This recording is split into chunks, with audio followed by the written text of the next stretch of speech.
আসসালামু আলাইকুম। আশা করি প্রত্যেকে ভালো আছেন। আমি আলহামদুলিল্লাহ আল্লাহর মতে ভালো আছি। তবে একটু শরীরটা ভালো না।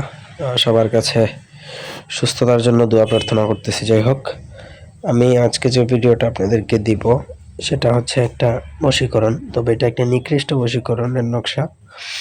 নিকৃষ্ট কেন? সেটা এটার প্রয়োগ বিধির জন্য, প্রয়োগ বিধিতে খুব বাজে কিছু জিনিসের কথা উল্লেখ থাকার কারণে এটা একটা নিকৃষ্ট বশীকরণ হয়েছে। তাছাড়া নিকৃষ্ট বশীকরণ বা খারাপ বশীকরণ যেগুলো, সেগুলোই কাজ হয়। ভালো জিনিসের দাম নাই, খারাপ জিনিসেরই দাম আছে। তো ওইরকম আর কি। যাই হোক, ব্যক্তিগত যে কোনো প্রয়োজন কিংবা যে কোনো কাজ যদি আপনারা আমাদেরকে দিয়ে করাতে চান, সেক্ষেত্রে স্ক্রিনে দেওয়া নাম্বারে সরাসরি ফোনে, হোয়াটসঅ্যাপে অথবা ইমোতে যোগাযোগ করে যে কোনো কাজ করায় নিতে পারবেন আমাদেরকে দিয়ে, দেশে কিংবা দেশের বাইরে থেকে। আমি আসলে আমার একটু ঠান্ডা লাগার কারণে আমি কথা বলতে পারতেছি না, তাও আমি সংক্ষেপে ভিডিওটা বুঝিয়ে দেওয়ার ট্রাই করব। পুরো ভিডিওটা দেখবেন। এই নকশাটা লিখতে হবে হচ্ছে যে কোনো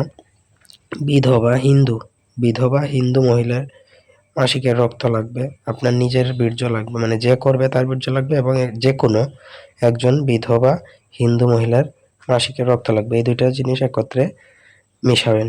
বীর্য এবং আপনার নিজে করবে, মনে করেন আপনি করতেছেন, আপনি ক্যান্ডিডেট, আপনার বীর্য এবং যে কোনো একজন বিধবা মহিলার মাসিকের রক্ত, তার সাথে আপনি কেশরের কালি মিশিয়ে এই নকশাটা লিখবেন। আপনার নাম লিখবেন ডান পাশে আর তার নাম লিখবেন বাম পাশে।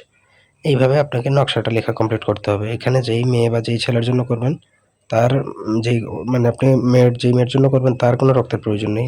মাসিকের আপনি যে কোনো একজন হিন্দু বিধবা মহিলার রক্তটা প্রয়োজন, তাতে নকশাটা জাগ্রত হয়।